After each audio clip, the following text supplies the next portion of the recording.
বিসমিল্লাহির রহমানির রহিম। দর্শক শ্রোতা আসসালামু আলাইকুম। সূর্যটা কতটুকু উঠেছে আকাশে দেখেন। অনুমান করে বলেন তো এখন কয়টা বাজে? যতটাই বাজুক, এই সময়টায় আমি আপনাদের মাঝে চলে এসেছি নতুন আর একটা ভ্লগ ভিডিও নিয়ে। নতুন আর একটা দিনের সূচনা লগ্নে সূর্যটা দেখিয়ে দিলাম। তবে সূর্যের আলোর তেজ অতটা প্রখর না। আজকের আবহাওয়াটাও মেঘলা এবং হিমশীতল বাতাস একটু একটু আছে, চারপাশ দিয়ে আসছে। কিছুক্ষণ সময় মিষ্টি রোদে বারান্দায় কাটিয়ে চলে এসেছি একেবারেই পাকঘরে। আজকে নাস্তার জন্য খোলাজালি পিঠা বানাবো। অনেকেরই প্রশ্ন আছে খোলাজালি পিঠার ব্যাটারটা কিভাবে করা হয়। কেউ কেউ বলেছেন চিতই পিঠাগুলো নরম হয়ে যায়, ব্যাটার ঠিক না হওয়ার কারণে শক্ত নরম হয়। ঠিক আছে, আমি বলছি একটু পরেই। তার আগে আরও একজন আপুর নাম নিয়ে নিচ্ছি। আমার গত ব্লগের মাছ ভাজিটা ওনার কাছে খুব ভালো লেগেছে। ওনার কমেন্টসটা ছিল এইরকম, আমি যে গত ব্লগে গ্রামের বাড়ি থেকে আনার পরে মাছগুলো ভেজে নিয়েছিলাম ঘরে খাওয়ার জন্য, তো ওনার কমেন্ট ছিল এরকম যে মাছগুলো উনি আর কি ভালোবাসেন এই মাছ, আর ভাজিটা দারুণ হয়েছে। আমি কিন্তু খোলাজালি পিঠা সকালের নাস্তা হিসেবে অনেকখানি বানিয়ে ফেলেছি। এই ফাঁকে একজন একজন করে একটা একটা করে নিয়ে নিয়ে খেয়ে নিচ্ছে। চা বানানো আছে আগে থেকেই। এই যে এই পিঠাটা আমি একটু করে খাচ্ছি আর একটা করে চুলায় দিচ্ছি, বানানো হচ্ছে আর একজন একজন করে নিয়ে খাচ্ছে। অবশ্য এখন শুধু আমি আর আমার হাজব্যান্ড খাচ্ছি। মেয়ে তো নেই, ভার্সিটিতে চলে গিয়েছে। ছেলে এখনও ঘুম থেকে উঠেনি। আসলে খোলাজালি পিঠা এবং চিতই পিঠা দুটোরই বেটার একই, শুধু খোলাজালি পিঠায় বাড়তি ডিম গুলিয়ে দিতে হয়, যা আমি এখন করেছি, আজকে দেখিয়েছি। আমি যেভাবে বানাই আর সেটা দেখিয়েও দিচ্ছি। মুখে যা বলছি কতটুকু আপনাদেরকে বোঝাতে পারছি না পারছি জানি না। সবচেয়ে দরকারি কথা হচ্ছে চাউলের গুঁড়িগুলা রোদ্রে শুকানো যদি বেশি হয় তাহলে বেটার করার সময় একটু গরম পানি অল্প করে দিলে হয়। আগে ঠান্ডা পানি দিয়ে গুলিয়ে গরম পানি দিয়ে তারপরে এটা অল্প একটু পরিমাণে দিয়ে গুলিয়ে নিতে হবে। এই পিঠাটার এক কোণারে একটু ছিঁড়ে গিয়েছিল, নরম হয়ে গিয়েছিল ওই পাশটা, অর্থাৎ খোলার সাথে ওইটা লেগেছিল, আমি খেয়াল করিনি। ভিডিওর দিকে খেয়াল করতে গিয়ে ওই পাশে ওইটা লেগে গিয়েছে। যাই হোক, ব্যাপার না, নামানোর আগেই ওগুলো খাওয়া হয়ে যাচ্ছে, নামানোর সাথে সাথে টেনে টেনে। কাজের কথায় আসি, বেটারটা তো এভাবে গোলাতে থাকবেন, একটু 5-10 মিনিট রেখে দিলে ভালো, না রাখলেও চলে গরম পানি হলে। আর গরম একদম চুলার আঁচ মিডিয়াম হাই হিটে থাকবে, ওই অবস্থায় খোলাটা চুলায় দিতে হবে, অনেকক্ষণ ধরে চুলায় খোলাটা রাখতে হবে, তাহলেই পারফেক্টলি আপনার পিঠা হবে। জালি পিঠা বানান, খোলা জালি পিঠা ডিম চিতই বানান, আর চিতই শুধু চিতই বানান, যেটাই বানান সুন্দর হবে। আসলে আমিও যে একেবারে পাকাভাবে পারি তা না, আমি যেভাবে যেভাবে বানাই প্রতিদিনই শেয়ার করা হয়, তবে ডিটেলসে বলি না আর কি। তো আজকেও যেভাবে বলেছি কতটুকু বুঝতে পেরেছেন না পেরেছেন জানি না। তো এভাবে ট্রাই করে দেখবেন, হবে ইনশাল্লাহ, পারফেক্টলিই হবে। আমি আর আমার হাজব্যান্ড মিলে নাস্তা শেষ করে নিয়েছি, ওদের 2 ভাই বোনের জন্য বক্সে তুলে রেখে দিচ্ছি। এই পিঠাটা যে বক্সে রেখেছি না, এটা রাখার সাথে সাথেই আমার হাজব্যান্ড নিয়ে গিয়েছিল পিছন দিকে এসে, ওনার এটা লাস্ট ছিল, এরপরে আমি অনেক সেধেছি আর নেয় নাই। ওই যে উনি এখন নিয়ে গেলেন এই পিঠাটা। আমাদের নাস্তা শেষ হয়ে গিয়েছে। এখন বাচ্চাদের জন্য রেখে দিব যা বানানো হবে আর কি। 3-4টার মতো বানালেই হবে। 2টোর বেশি তো কেউ খাবে না, একটাই খাবে বেশিরভাগ। আর একটা কথা, ডিম চিতই বানানোর সময় বেটার অনুযায়ী ডিম দিলে একটু বেশি নরমও হয়, ফুলকোও হয়, আবার ফোমি ফোমি ভাব আসে, টেস্টিও লাগে। অর্থাৎ ডিমের পরিমাণটা বেটারের চাইতে যদি একটু বেশি দেওয়া হয়। ব্যাটারটা যতটুকু হোক আন্দাজ মতো 2টো বা 1টার বেশি ডিম দিলেই হবে। 3টা তো দেওয়া লাগে না, 2টো ডিম দিলে পারফেক্টলি হয় 4 জনের 5 জনের জন্য পিঠা বানাতে গেলে। অনেকেই আছেন আমার চাইতেও সুন্দরভাবে পিঠা বানাতে পারেন, ঘোলাজালি আর চিতই। আমারও যে একেবারে পারফেক্টলি হয় তা না, তবে এই পর্যন্ত যতগুলো বানিয়েছি এই শীতে প্রত্যেক দিনই পিঠা সুন্দর হয়েছে, পারফেক্টলি সব কিছুই হয়েছে। প্রথম যখন বানাতাম মাঝে মধ্যে নষ্ট হতো, এটা কোনো ব্যাপার না। নতুন গৃহিণীরা বা যারা আমাকে জানতে চেয়েছেন বা আরও যাদের জানার আছে, ভিডিও দেখেননি এমনিতেই জানার আছে, তাদের জন্য বলে দিলাম গোপন ট্রিক্স। ওই পাশে পিঠা হচ্ছে, এই পাশে আমার হাজব্যান্ড চলে যাবে। তো আমাদের নাস্তা যেহেতু শেষ, এখন চাটা আমি সবার আগে চা বানিয়ে রেখেছিলাম, যে এখন গরম দিয়ে দিয়েছি। গরম করেই আমার হাজব্যান্ডকে দিয়ে দিব, সাথে আমিও চা খেয়ে নিব।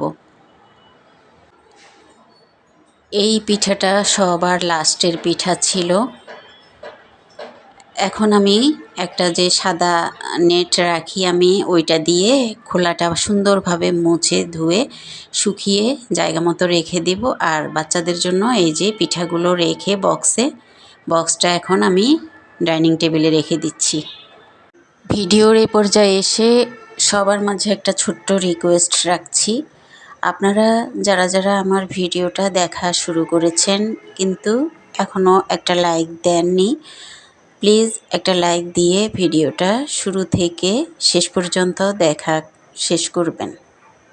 আপনাদের একটা লাইক আমার ভিডিওটা আরও 2-4-5 জন 10 জনের কাছে পৌঁছে দিতে সাহায্য করবে।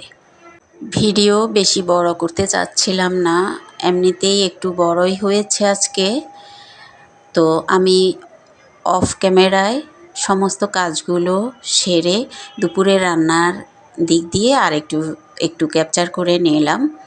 এখানে তরকারিটা হয়ে যাচ্ছে, আমি এটা উল্টে পাল্টে গরম করে শেষ পর্যায়ে ধনিয়া পাতা দিয়ে নামিয়ে নিয়ে নিয়েছি। আর চুলায় থাকতে থাকতেই রান্না শেষ করার সাথে সাথেই আমি চুলাটা একটু মুছে ফেলছি। একসাথে মোছামুছির কাজটাও সেরে ফেলছি আর কি।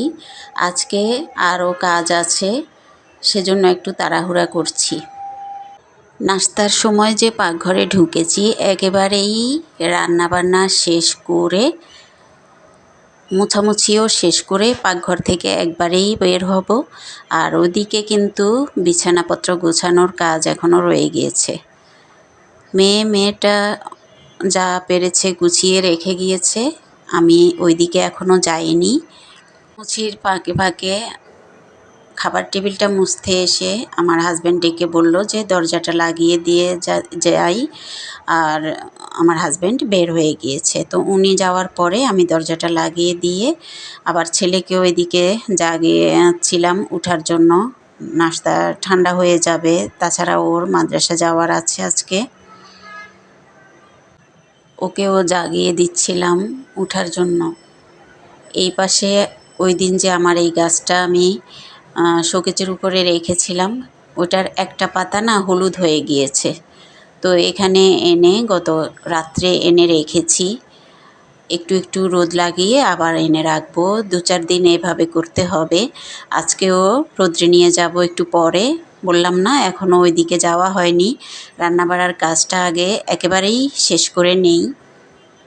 আমাদের বারান্দাগুলো না একেবারে বড় না, আলো বাতাস রোদ সবই থাকে, সুন্দর মতো আছে, কিন্তু গাছ লাগানোর মতো ওই রকম বড়সড় না। একপাশে একটু কর্নারে গাছ লাগানোর জায়গা করে নিয়েছি, দুটো টব লাগানো যায়। আর আরেকটা বারান্দায় আরেক পাশে ছোট ছোট কিছু আমার মেয়ে লাগিয়েছে ওগুলো। তো এজন্য আর কি, ছাদ না হলে আসলে সুন্দর মতো গাছ লাগানো যায় না। একজন আপু বলেছিলেন, টবে পানি জমা ছিল দেখে উনি বলেছিলেন যে আপু টবের পানিগুলো থেকে পানি সরিয়ে দিও, না হলে গাছের গোড়া পচে যাবে। হ্যাঁ আপু, আপনার কথা মতো তাই করেছি।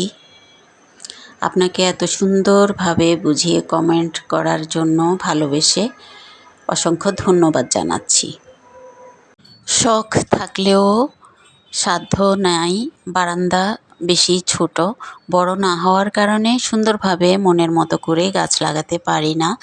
দু একটা যা লাগিয়েছি ওগুলো যত্ন নেওয়া হয়, কিন্তু টেকে না বেশি দিন, একবার মরে যায় আবার নতুন করে লাগাই।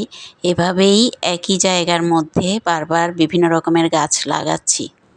কিছু কিছু গাছ টবে জানালায় দিয়েছি, মানি প্ল্যান্টগুলো আর কি, ওগুলো মোটামুটি হয়। আবার ওইখান থেকে কেটে নতুন করে যেটা লাগাই ওটা আবার কখনো কোনোটা মরে যায়, কোনোটা আবার হয়। যাই হোক, এভাবেই তো যা করি শেয়ার করি আপনাদেরকে। দেখেন, আপনারা ভালোবেসে ভিডিও কমেন্ট করেন, শেয়ার করেন, লাইক দিয়েন। এদিকে পাকঘরে রান্নাবাড়া শেষ, গোছানো ধোয়া মোছা করছি। আমার সকালে আজকে যে ঘোলাজালি পিঠা বানিয়েছিলাম, গুড়ির কন্টেনারটা আজকে গুড়ি শেষ, তো ওটাও ধুয়ে দেব। একটু গরম পানি লাগবে, সেজন্য এটা আলাদা রেখেছি। আর এই পাশে আমি সব ভালো মতো মুছে পরিষ্কার করে এখন ওই যে বটির নিচে একটা তোয়ালে রাখি, ওইটা বিছিয়ে বটিটাও আমি রেখে দিয়েছি। এইটা ধুয়ে পরিষ্কার করে এখন এখানেই শুকাতে দিব। আর ওই যে ঝুড়িতে দেখেছেন এক ঝুড়ি হয়েছে, এগুলো সকালের নাস্তায় যা যা হয়েছে ধুয়ে সবই আমি পরিষ্কার করে রেখে দিয়েছি। আর তরকারির খোসা রাখার এই বাটিটাও ধুয়ে পরিষ্কার করে নিয়েছি, এখন শুকাতে দিয়েছি। বাদবাকি একটা পাতিল ভিজিয়ে রেখেছি, এটা ভালো মতো মেজে ঘষে পরে ধুবো। আর এই যে একটা আচারের বয়ম, এটা গতদিন শেষ হয়েছে, আমি এখানে ভিজিয়ে রেখেছি, এটাও গরম পানি দিয়ে তারপরে পরিষ্কার করে ধুয়ে নেব। এটা এখন রেখে দিচ্ছি আপাতত, একটাই, এই দুটো জিনিস ধোয়ার বাকি। এই বাসায় এখনও সিঙ্কের উপরের ডিশ র্যাকটা অ্যাডজাস্ট করতে পারিনি, এখানে তেমন একটা জায়গা নেই, আর ড্রিল করতে হবে সেজন্য। তো মোটামুটি আগোছালোই বলা যায়, এখনও যা যা জিনিস আছে সব জিনিস সেট করতে পারিনি। আর যেগুলো সেট করা হয়েছে ওগুলো মানে ঠিকঠাক মতো না আর কি, কোনোটা হয়েছে, কোনোটা এখনও আবার সরিয়ে অন্যভাবে করতে হবে, এই রকম প্রায় জিনিস আমার। কিছু কিছু আছে ওই বাসা থেকে আসার পরে যেভাবে সেট করে রেখে দিয়েছি ওইভাবেই এখনও ব্যবহার করে চলছি। আজকে এই যে এই জায়গাটা ধুয়ে মুছে ভালো মতো গরম পানি দিয়ে পরিষ্কার করে নিয়েছি, এখানে ফিল্টারের র্যাকটা রাখা হবে। এই ফাঁকে ছেলে উঠেছে, ফ্রেশ হয়েছে, নাস্তা সেরে এখনও বের হয়ে গিয়েছে মাদ্রাসার উদ্দেশ্যে। তো আমি গেটটা লাগিয়ে দিতে এসেছি। দরজা ফাঁকা দিয়ে দেখা যাচ্ছিল ওই যে ওর ছায়া, দেখতে পাচ্ছেন কি না জানি না, লিফট এখনও আসেনি দেখে অনেকক্ষণ ধরেও দাঁড়িয়ে আছে। তো আমি জিজ্ঞেস করছিলাম, সেজন্য এখনও উঠে গিয়েছে, আমি দরজাটা লাগিয়ে দিয়েছি। শীত আসার সাথে সাথে ফ্লোরে ঠান্ডার জন্য ঘরে পরার জন্য যে 3 জোড়া স্যান্ডেল এনেছিলাম, এই জোড়া আমার ছেলে ব্যবহার করে। ও মাদ্রাসার নেওয়ার জন্য এনেছিলাম, নেয়নি, বাসায় এসে এখন ব্যবহার করছে। একপাশে সরিয়ে রেখে এখন আমি ওই বারান্দায় চলে যাচ্ছি। আজকে 2 দিন যাবৎ আমি এই বারান্দায় আসি না। ছেলেকেও দেখব নিচে কতটুকু গিয়েছে। আর আমি বারান্দায় আসতেই দেখি যে এই যে ছেলের গেঞ্জিটা ধুয়ে যে রশিতে দিয়েছিল, ক্লিপ দেয়নি, আটকে নেই না কি জানি, এটা পড়ে রয়েছে গ্রিলে, ধুলাবালি লেগে গিয়েছে। তো ওটা আমি নিয়ে আবার ধুয়ে আবার আমার বারান্দায় দিয়ে এসেছি। এসে এখন আমি ফিল্টারটা সেট করে নিব। আগে টেবিলটা, ফিল্টারের স্ট্যান্ডটা আর কি ভালো মতো মুছে পরিষ্কার করে নিচ্ছি। এই ফিল্টারটা সেট করেই শেষ করব, এই কথা ভেবেই কাজে নেমে পড়েছি। মুছে তারপরে আমার হাজব্যান্ড আসলে ফিল্টার উঠিয়ে দিবে। আগে আমি সব রেডি করে নিচ্ছি। একটা কাপড়ও সেট করে কেটে সেলাই করে এটা বিছিয়ে দিয়েছি ফিল্টারে। দর্শক শ্রোতা, আমি কিন্তু ভিডিওর শেষ পর্যায়ে চলে এসেছি। ধৈর্য ধরে শেষ পর্যন্ত আমার ভিডিও যারা যারা দেখেছেন সবাইকে অসংখ্য ধন্যবাদ জানিয়ে এবং আমার আগামী ভিডিও দেখার আমন্ত্রণ জানিয়ে সবার কাছ থেকে আজকের মতো বিদায় নিচ্ছি। আল্লাহ হাফেজ।